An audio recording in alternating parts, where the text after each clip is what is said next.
Facebook থেকে টুকলি করে আরজি কর কেসের আপডেট দিচ্ছি। কোথা থেকে টুকলি করেছি সে আপনারা শুনে বলুন না। তা আপনারাই বা কী বলবেন? আপনাদের চোখ তো শুধু সুপ্রিম কোর্টের দিকে। আরজি করের মূল কেস চলছে শিয়ালদা কোর্টে, আর আপনারা চেয়ে রয়েছেন কিনা সুপ্রিম কোর্টের দিকে। দিল্লি বলে কথা।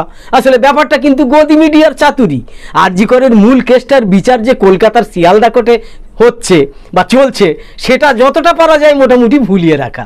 তো সেই শিয়ালদা কোর্টে এজেন্সি তো তাদের পারফরম্যান্সের চোটে একেবারে অন্ধকার করে দিচ্ছে।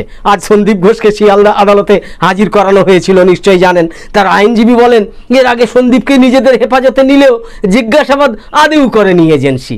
আদালত অনুমতি দিয়েছিল যে সন্দীপকে যখন সিবিআই জেরা করবে তখন সেখানে উপস্থিত থাকতে পারবেন তার আইনজীবী। সন্দীপের আইনজীবী বলেন, আমাকে তো ডাকাই হয়নি। তো তাহলে আরজি কর মেডিকেল কলেজের প্রাক্তন অধ্যক্ষকে জেরা করা হলো কখন?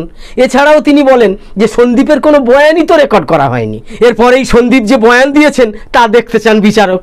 সিবিআইয়ের আইনজীবী তখন কেস ডায়েরি দেখতে থাকেন, কিন্তু কোথায় যে রয়েছে সেই বয়ান তা খুঁজে আর দেখাতে পারেননি তিনি। সন্দীপকে হেফাজতে নেবে বলে আগে থেকে সব ঠিক থাকলেও এরপর সিবিআই সন্দীপকে আর হেফাজতে নিতে চায়নি, তাকে আবার জেল হেফাজতে পাঠানো হয়েছে।